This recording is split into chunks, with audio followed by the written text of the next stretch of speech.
O quê? Céu. Depois a Terra. Então a prioridade de Deus em primeiro lugar é qual? Céu. Então primeiro nós temos que olhar para onde? Céu. A terra tem que ser manifesto que se estabelece no.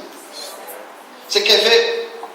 Quando Moisés estava lá e Josué estava guerreando, a Bíblia diz que Moisés estava no monte e com as mãos levantadas, ele estava intercedendo, estabelecendo, e Josué estava guerreando. O que Moisés estava estabelecendo no céu, Josué estava manifestando na. O problema de hoje, irmão, é que nós queremos fazer as coisas com a mente da terra. A gente quer fazer as coisas de Deus com a cabeça da. Você é muito terráqueo, irmão. Você não tem que ser terráqueo. Pega na mão dessa pessoa que está do seu lado. Deus não te chamou para ser terráqueo. Deus não chamou para ser terráqueo. Ele te chamou para ser cidadão do céu, embaixador dele na terra, representando a vontade dele na terra. Amém? Amém? Quem está me entendendo, diga amém. Aleluia! Quem aqui, além de mim, é alienígena? Levanta a mão. Aleluia! Você acredita em ET? Acredito. Claro que acredito. Todo dia eu olho para o espelho e vejo um. Por quê, irmão? Irmão, Deus não criou. Olha só, irmão, Deus não mora no céu. Que isso, pastor? É o céu que mora nele. Porque é dele, para ele e por ele são todas as coisas. Irmãos, eu saí dele. É um negócio muito louco, porque a Bíblia diz que antes da fundação do mundo nós já fomos eleitos nele. Então nós já morávamos nele. Ele tirou a gente dele e entrou dentro da gente. Deu para entender? Sim ou não? Sim. Amém? Amém. Você estava lá, nele, ele te tirou dele, te colocou na terra e entrou dentro de. E agora espera que você manifeste a semente divina, celestial que está dentro de você, estabelecendo uma nova cultura na terra, mostrando para a terra como se vive no céu, mostrando para a terra que no céu tem justiça, no céu tem bondade, no céu tem amor, mostrando para a terra que no céu é diferente. Mas hoje eu vejo jovens com a cara da terra, dizendo que são do céu. É como você chegar e entra um paulista aqui cheio de gíria, cheio de pô, meu, tá me tirando, cara. E ele diz, pô, sou carioca. Que carioca, meu irmão? Falar para o irmão que está do seu lado assim, entenda isso, cara. Entenda isso. Aleluia. Agora, enquanto eu não viver isso, irmão, eu serei escravo, mesmo sendo filho. Eu vou acelerar algumas coisas que a gente não tem muito tempo, mas pega aí no teu espírito, amém? Amém? Amém. Para o povo, Jesus dava pão, mas para os discípulos ele dava semente.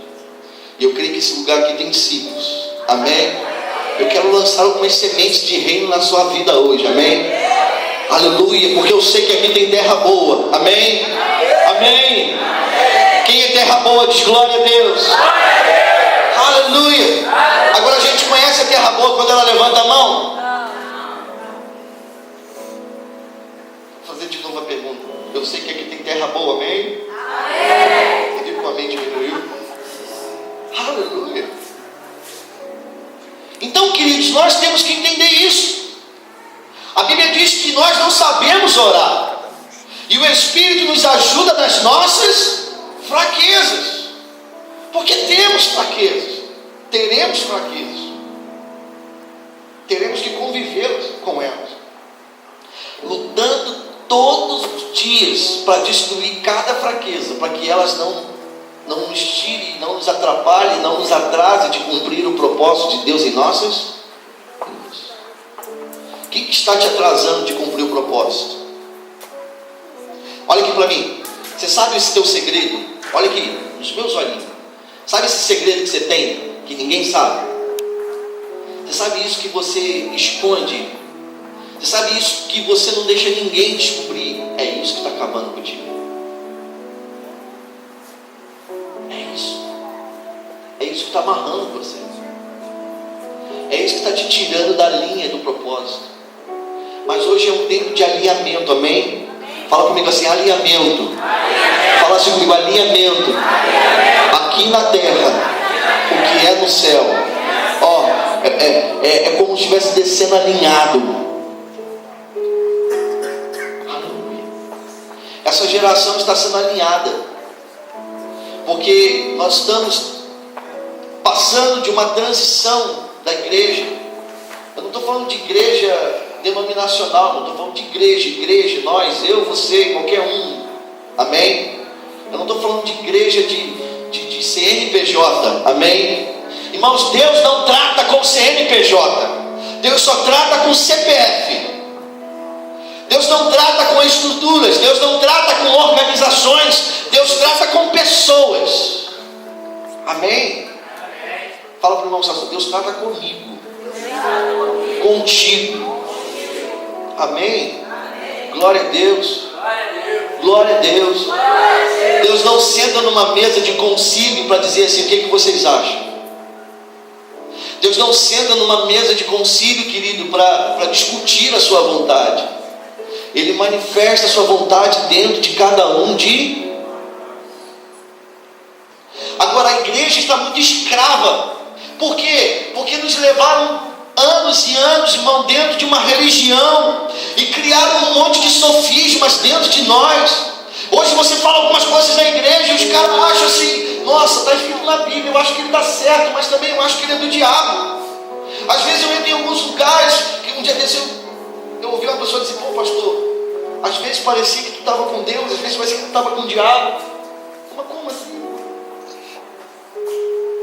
Porque na maioria das vezes, irmão, quando você fala que a pessoa gosta, isso é de Deus, mas quando você fala que ela não gosta, é assim que eles definem. É assim que é definido. Então a igreja está cheia de sofismas. O que são sofismas?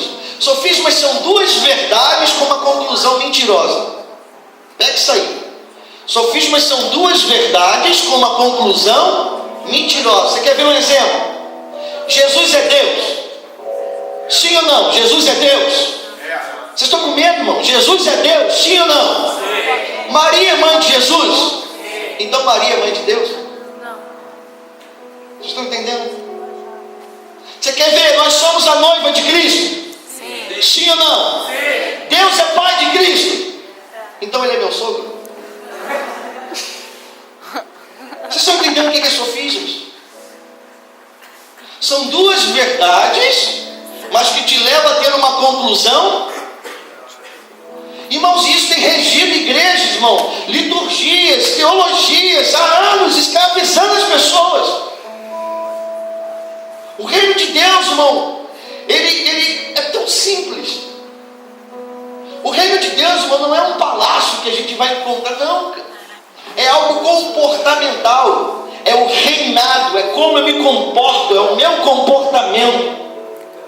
O que Jesus trouxe na terra? Um comportamento diferente de tudo que eles tinham visto. A forma que ele falava era diferente, a forma que ele andava era diferente, a forma como ele se conduzia era diferente. Ele não caminhava em orgulho, ele não caminhava em inveja, ele não tinha ciúme, ele não tinha raiva, ele não tinha ódio. Ele manifestava a vida dele como se manifestou no céu. Ele trouxe na terra um parâmetro de comportamento. E ei, olha para mim, jovem. Se eu e você entendermos isso, na minha escola, no meu trabalho, na minha casa, na minha família, o meu comportamento vai chamar atenção. Porque quando mexerem comigo eu não vou me ofender. Irmão, Jesus não se ofendia. Fala para o irmão que está só, por que você se ofende, cara? Eu vou dizer por quê. Porque você é da terra. Homens da terra andam ofendidos.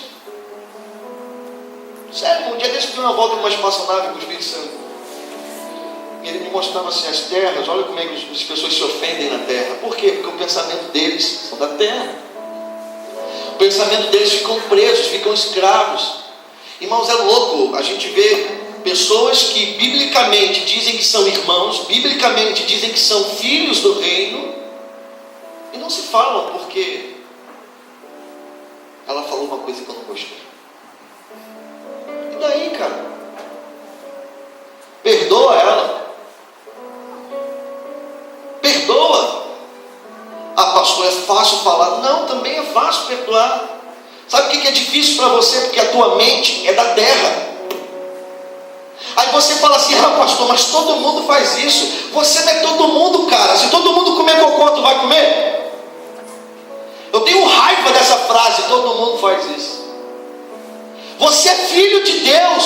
Há em você uma genética celestial. Irmão, Deus te criou. Deus te criou da terra e do céu. Dentro de você tem terra e céu. Fala assim comigo, dentro de mim tem terra e céu. Por isso que todas as promessas de Deus e as heranças de Deus para a nossa vida tem a ver com a terra e tem a ver com o céu. Quando Deus olha para Abraão e fala assim, Abraão, olha para a areia do mar, assim será a tua descendência. Depois ele fala o que? Abraão, olha para as estrelas. Por quê? Porque a herança e a promessa dele tinha terra e tinha. O problema, irmão, é que muita gente só quer olhar para a terra e não quer olhar para o céu. Sabe o que nós temos que ser nessa geração, nesse tempo? Pega isso para você. Quem é que já tomou uma ducha quente? Aquele banho quente, de repente cai um pingo d'água gelada. Quem já viveu isso? Qual é a primeira coisa que você faz? Você olha pro... É isso que eu quero ser nessa geração. Eu quero ser o pingo gelado, para tirar toda a satisfação do banho quente, para tirar toda a comodidade do banho quente, dar uma despertada no cara, para que ele olhe para o alto, porque essa geração tem que voltar a olhar para o alto, a igreja tem que voltar a olhar para o alto, porque todo o modelo que nós temos de vida está no... Amém? Aleluia.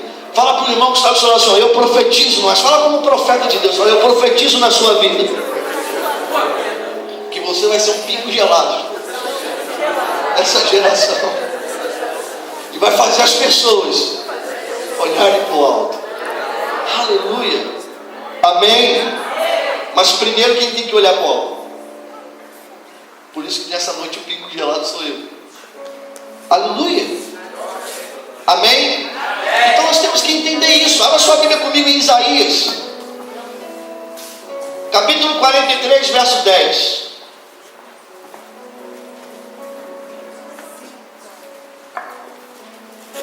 Isaías 43, versículo 10, diz assim, vós sois as minhas testemunhas, diz o Senhor, e meu servo a quem escolhi, para que o saibais, e me creais, e entendais que eu sou o mesmo, e que antes de mim Deus nenhum se formou, e depois de mim não haverá nenhum Deus. Então primeiro é um processo. Primeiro eu tenho que saber, depois eu tenho que crer, e depois eu tenho que entender. Amém? Amém? Então é um processo. Fala assim comigo, é um processo. Agora nesse texto ele diz que nós somos suas testemunhas. Jesus, quando dá o envio, ele fala assim, vós sereis as minhas testemunhas. Essa palavra do original, ela se chama martos, que significa mártires. Então ser testemunha é ser mártir. Você quer viver o propósito? Não. Então você tem que estar disposto a morrer pelo propósito. Irmão, se você não está disposto a dar a sua vida pelo propósito, você não vai viver o propósito. Você vai continuar vivendo um evangelho raso, um evangelho superficial. Sabe, o evangelho de vem para a igreja, assiste o culto, se emociona, tem prazer, mas não tem intimidade. Não tem intimidade. Hoje nós vemos uma igreja que caminha no prazer, mas não caminha na intimidade. Agora, para você ter prazer, irmão, você pode pagar por isso. Para ter intimidade, não. Se você quiser ter prazer, irmão, você pode pagar uma prostituta por uma noite de prazer. A maioria das vezes é o que os evangélicos fazem. Mas para você ter intimidade, irmão, você tem que conviver. É todos os dias se conhecer. Intimidade tem preço que você tem que pagar de renúncia. Porque quanto mais a gente sabe o que aquela pessoa gosta, nós descobrimos que fazemos coisas que ela não. E se eu quero andar intimamente com ela, eu tenho que renunciar o que eu faço para não desagradar. Sabe qual é o nome disso? Aliança. Por isso que você pode ter prazer com uma prostituta, mas você não tem intimidade com uma prostituta, porque você só vai querer gerar filhos com a esposa. Ninguém quer gerar filho com a prostituta. Amém? E nós temos vivido isso, irmão, muito claro nos nossos dias. Pessoas que vêm para a igreja para se sentir bem. Às vezes nós estamos evangelizando, falando com as pessoas: não, pastor, estou precisando ir para a igreja mesmo, está dando tudo errado na minha vida. Ai. Porque se desse certo ele não ia. Então ele quer vir para a igreja para se sentir bem, cara. A igreja, por mais que às vezes pareça, não é uma casa de prostituição. Por isso tem um bando de gente aí dando lencinho ungido, tapetinho ungido, fronha ungida, beijinho ungido. Por quê? Porque as pessoas sintam prazer.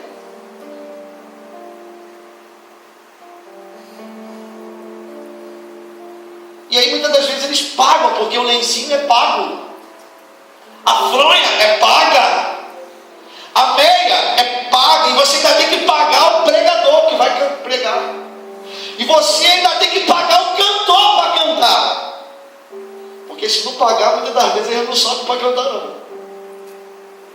Mas deixa eu te perguntar, irmão, o que sobra depois de um show? O que sobra, irmão, depois de um show? Prazer. Mas intimidade.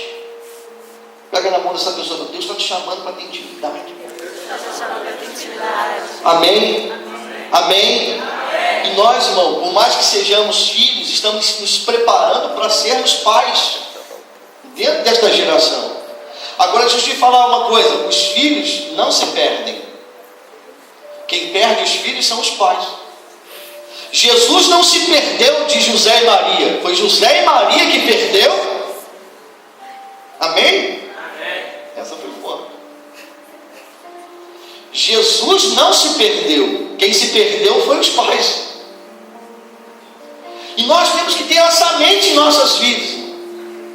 Por quê? Porque a unção, ela vai na casa dos pais, ela não vai na casa dos filhos. Que isso, pastor? Quando Deus mandou Samuel e ungir, levar a unção de rei, ele falou assim: vai na casa de Davi. Ele falou o quê? Vai na casa de Jessé. Vai na casa de... Irmão, o diabo, ele não quer destruir os casamentos. Que isso, pastor? Não. O diabo quer destruir os filhos. Mas o diabo sabe que o casamento protege os... Vocês estão entendendo, irmão? Às vezes a gente vê falando de reino, às vezes a gente vê falando de ser livre. Ah, quantos aqui estão livres? Levanta a mão. Levantar a mão quer dizer que é livre. Como, irmão? Eu vejo pessoas levantando a mão e sendo escravas, atadas, parecem múmias dentro da igreja, irmão. Você chama para evangelizar, não evangeliza. Vamos levar comida para morador de rua, não vai. Vamos pôr orfanato, não vai. Vamos cuidar das viúvas, não faz. Ele vive o evangeliquez dele. Essa geração não, cara. Essa geração, ela não vai andar por prazer. Essa geração vai andar por intimidade. Glória a Deus. Sabe por quê, irmão? Porque filho a gente só gera na aliança. Porque filhos do prazer. Irmão, eu tenho me assustado muito com muitas coisas que estão acontecendo. A igreja está sendo abençoada tarde. Por quê? Porque Deus é bom. Por que Deus abençoa? Porque Ele é bom. Fala para mostrar, Ele é bom, cara. Então Ele abençoa. Mas só porque você é abençoado não significa que você é aprovado. Ó, segura essa daí. O fato de eu ser abençoado não significa que eu sou aprovado. Significa que Deus é bom. E o pior, ou melhor, às vezes, irmão, Deus te dá alguma coisa hoje só para amanhã você ter alguma coisa para dar. aí quando ele te pede o que ele deu, aí talvez você vai mostrar que você é a prova. Mas a gente tem uma geração que quer receber, não quer dar. Tem uma geração que quer ter, mas não quer ser. Irmãos, eu não vejo Deus, na maioria das vezes, na sua essência, quando eu estou num culto com um monte de gente. Porque às vezes, irmãos, um monte de gente que estão dentro das igrejas são hipócritas. São hipócritas. Aqui não. Aqui não. Em outro lugar. Amém? Quero ser profeta aqui. Mas a maioria é, irmão. Então quando você falar de reino de Deus, querido, não tem a fala do reino, tem a vida do reino.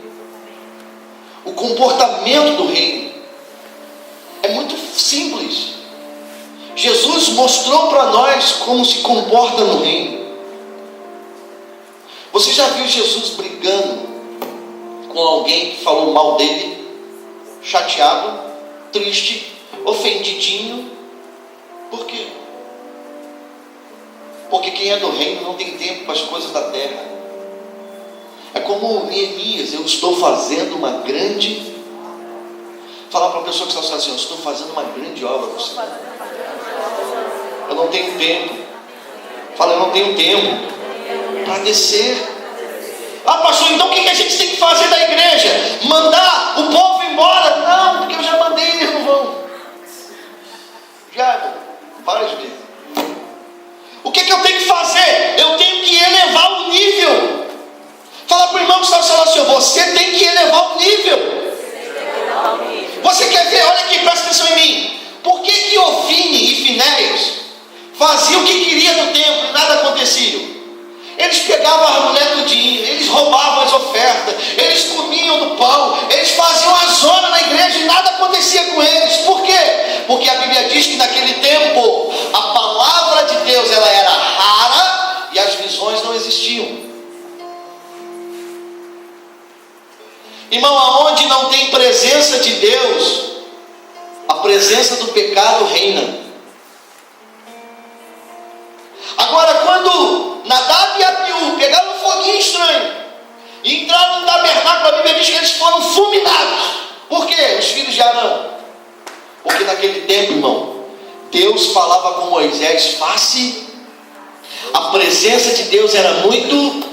Irmão, na minha Bíblia e na tua Bíblia diz que os ímpios, eles não permanecem na congregação dos justos. Então, irmão, você não tem que... Irmão, eu não tenho que dizer quem vai pregar. Eu não preciso dizer quem tem que tocar ou quem não tem que tocar. Eu só preciso elevar a adoração, meu irmão. Porque quem é palha vai ser queimado. Quem é palha não vai suportar ficar aqui dentro. Não vai continuar aqui dentro, irmão. Ou ele muda, ou ele vai procurar um outro lugar. Quem está me entendendo, diga amém. Amém. Então fala para o irmão que está na situação, eleva o nível. Fala, sobe o nível. Amém. Aleluia. Quem está me entendendo? Está mesmo, irmão? Sim ou não? Sim. Agora eu tenho que entender que quando o nível elevar, eu tenho que abrir os meus olhos. Irmãos, nós não precisamos de ajuda quando a gente está mal. A gente precisa de ajuda quando está bem. Que isso, pastor? Irmão. Porque o sucesso afunda mais do que o fracasso.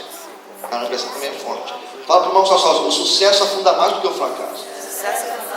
Você quer ver? Lucas capítulo 5. Jesus chega, Pedro estava frustrado. Passou a noite inteira pescando sozinho e não apanhou. Ele não apanhou nada, mas ele afundou o barco.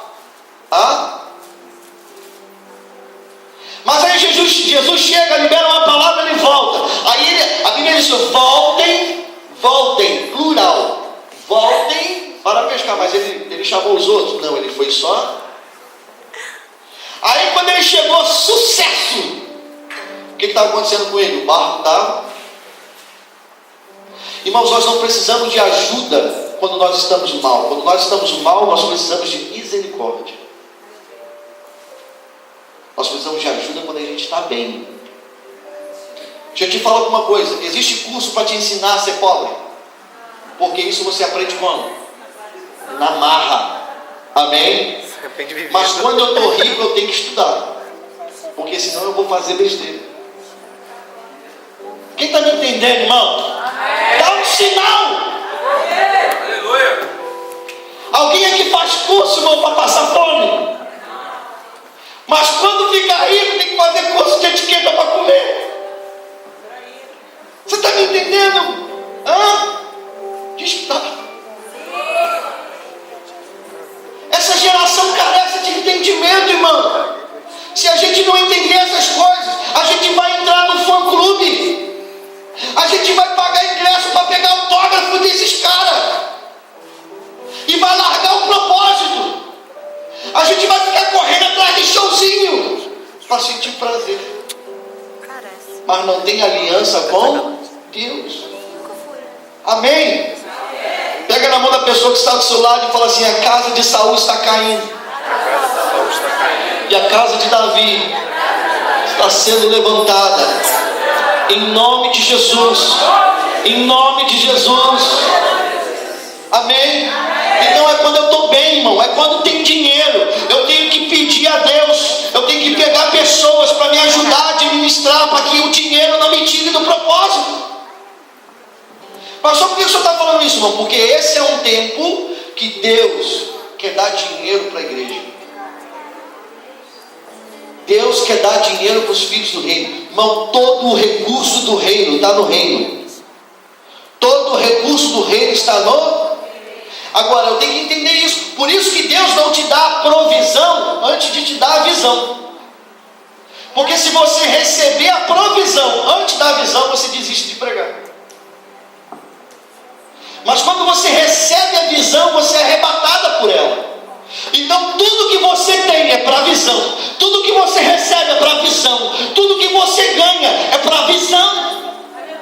Mas quando eu tenho a provisão sem a visão, eu desisto.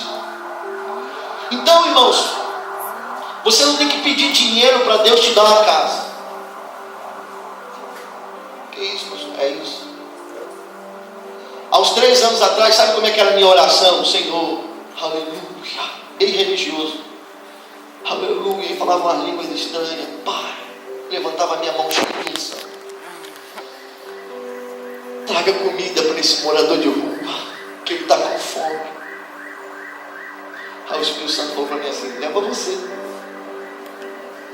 Você está mais perto do que eu. Aí caiu um pingo d'água gelada. Aí, hoje a minha oração é, o pessoal da igreja está aqui e sabem disso: Senhor, me dá dinheiro para tirar pessoas da rua. Senhor, me dá dinheiro para cuidar. Hoje um grupo que estava aqui estava num orfanato lá em Sepetiba. Senhor, me dá dinheiro para a gente ajudar essas crianças. Semana que vem estamos indo para a casa de recuperação. O nosso sonho é um centro social que a gente tem sonhado ardentemente no nosso coração. Porque isso é reino. Amém? Porque no céu não tem morador de rua. No céu não tem órfão. No céu não tem ninguém em casa de recuperação. Amém? E se eu quero o céu na terra, eu tenho que começar a mudar isso. Amém? E é você, pelo amor de Deus, jovens.